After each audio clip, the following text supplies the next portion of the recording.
Hello, friends. How are you? Hope you all are well. Today, we will discuss about the level of preventions, right?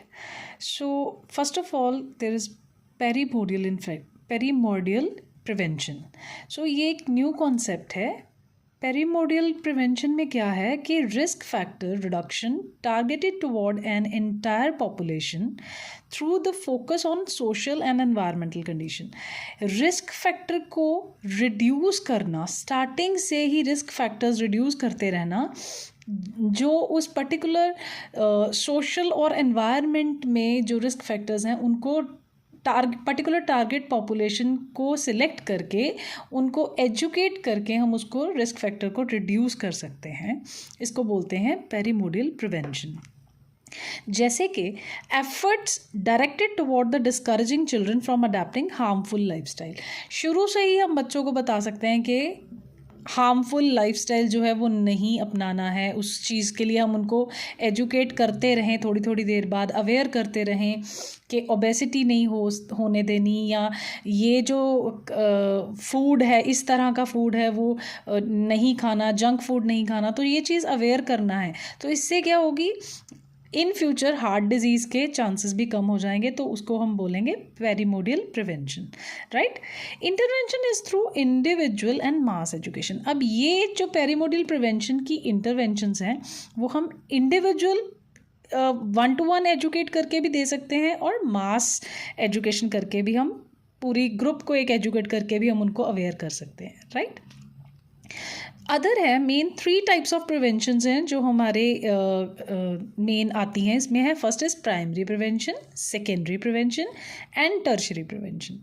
So primary prevention में क्या है, action taken prior to the onset of disease and remove the possibility of occurring that disease. ठीक है, हम किसी disease को होने से पहले ही उसके अगेंस्ट जो है कुछ एफर्ट्स कर लेते हैं जिससे वो डिज़ीज़ होती ही नहीं है, राइट.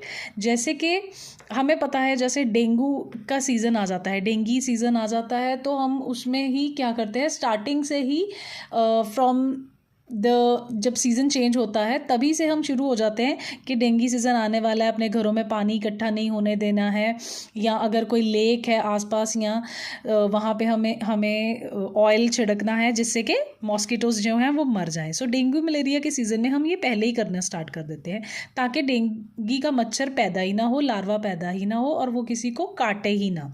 ठीक है, so this comes under primary prevention. Next है सेकेंडरी प्रिवेंशन. सेकेंडरी प्रिवेंशन में क्या होता है, implemented after the disease has begin but before it's symptom. अब डिज़ीज़ हो चुकी है पेशेंट को लेकिन उसके सिम्टम्स आना स्टार्ट नहीं हुआ. ठीक है, तो इस केस में कैसे हम कर सकते हैं कि अगर सपोज़ कोई टीबी का पेशेंट है, उसके जो बाकी के घर वालों को भी हम स्क्रीन करेंगे. जब हम बाकी के घर वालों को स्क्रीन करेंगे तो उनके लिए ये सेकेंडरी प्रिवेंशन हो जाएगी. अगर उनमें से कोई पर्सन ऐसा निकल आया जिसको टीबी है लेकिन उसको अभी सिम्टम्स आने स्टार्ट नहीं हुए थे, तो हमने उसको क्या किया, अर्ली ऑनसेट पे ही उसको डायग्नोज कर लिया. ठीक है, इसको अब तब हम उसको भी टीबी की ट्रीटमेंट स्टार्ट कर सकते हैं. तो इसको हम बोलेंगे secondary prevention. Last is tertiary prevention. So prevention, all the measures taken to reduce the impairment and disability. अब डिज़ीज़ हो चुकी है, ठीक है, डिज़ीज़ के सिम्टम्स भी आ चुके हैं, लेकिन अब उस डिज़ीज़ से बहुत ज़्यादा बॉडी को नुकसान ना हो या उससे कोई आगे डिफॉर्मिटी या डिसेबिलिटी ना बन जाए पेशेंट की बॉडी में, उस चीज़ को जो रिड्यूस करने के लिए हम जो उसकी एक्सरसाइजेज, रिहैबिलिटेशन करवाएंगे उसको हम बोलते हैं टर्शरी प्रिवेंशन, राइट. जैसे कि कोई फ्रैक्चर्ड पेशेंट है तो अब उसका मसल स्ट्रेंथ वीक हो रही है, तो उस मसल स्ट्रेंथ के वीक होने से क्या होगा, उसको अगर 1.5-2 महीने बाद जब वो उठेगा तो उसको चलने में दिक्कत ना आए, उसकी लेग वीक ना हो जाए, तो हम उसको एक्सरसाइज करवाएंगे ताकि वो उसकी जो मसल स्ट्रेंथ है वो दोबारा गेन रहे. ठीक है, इसको हम कहेंगे टर्शरी प्रिवेंशन. अब आता है इनकी स्ट्रेटजाइज, कैसे हम स्ट्रेटजाइज कर सकते हैं प्राइमरी प्रिवेंशन, सेकेंडरी और टर्शरी प्रिवेंशन को। प्राइमरी प्रिवेंशन में हम क्या करेंगे, जैसे कि हमने पहले ही बताया कि वेक्टर कंट्रोल कर सकते हैं हम, ठीक है, डेंगू मलेरिया के लार्वा ही पैदा ना होने दें, ठीक है। Prevention of transmission of transfusion, ठीक है। अब ब्लड डोनेट, अगर सपोज किसी को ब्लड ट्रांसफ्यूज़ करना है तो उसमें अगर HIV, hepatitis B, hepatitis C के टेस्ट पहले से ही कर लेंगे तो हमें पता चल जाएगा ये कि ब्लड ये नॉन इन्फेक्टेड है, तब हम उसको जब चढ़ाते हैं तो उसको बोलते हैं प्राइमरी प्रिवेंशन, ठीक है।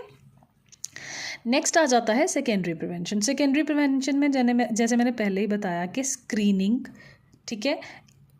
अगर आपको लग रहा है कि ये एक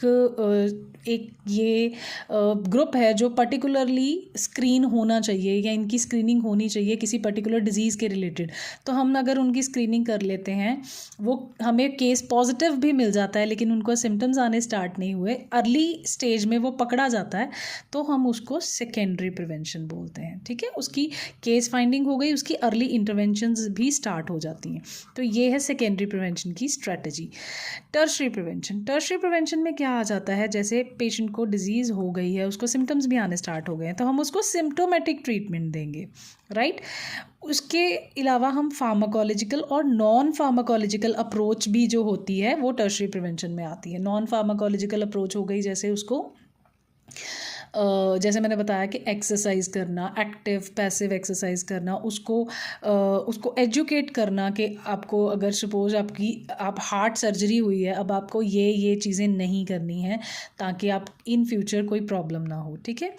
अब उसको कोई कॉम्प्लिकेशन अगर नहीं आने देनी, अगर आ गई है तो उसकी मैनेजमेंट करनी टाइम पर, ठीक है, ताकि उस कॉम्प्लिकेशन की वजह से कोई और डिसेबिलिटी ना हो जाए पेशेंट में, ठीक है। तो इसको हम बोलते हैं टर्शरी प्रिवेंशन, राइट।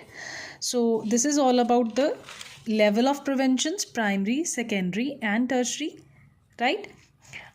आप मेरे चैनल को सब्सक्राइब कर सकते हैं, और अगर आपको किसी पर्टिकुलर टॉपिक के बारे में वीडियो चाहिए तो आप मुझे वो भी कमेंट सेक्शन में बोल सकते हैं। Thank you.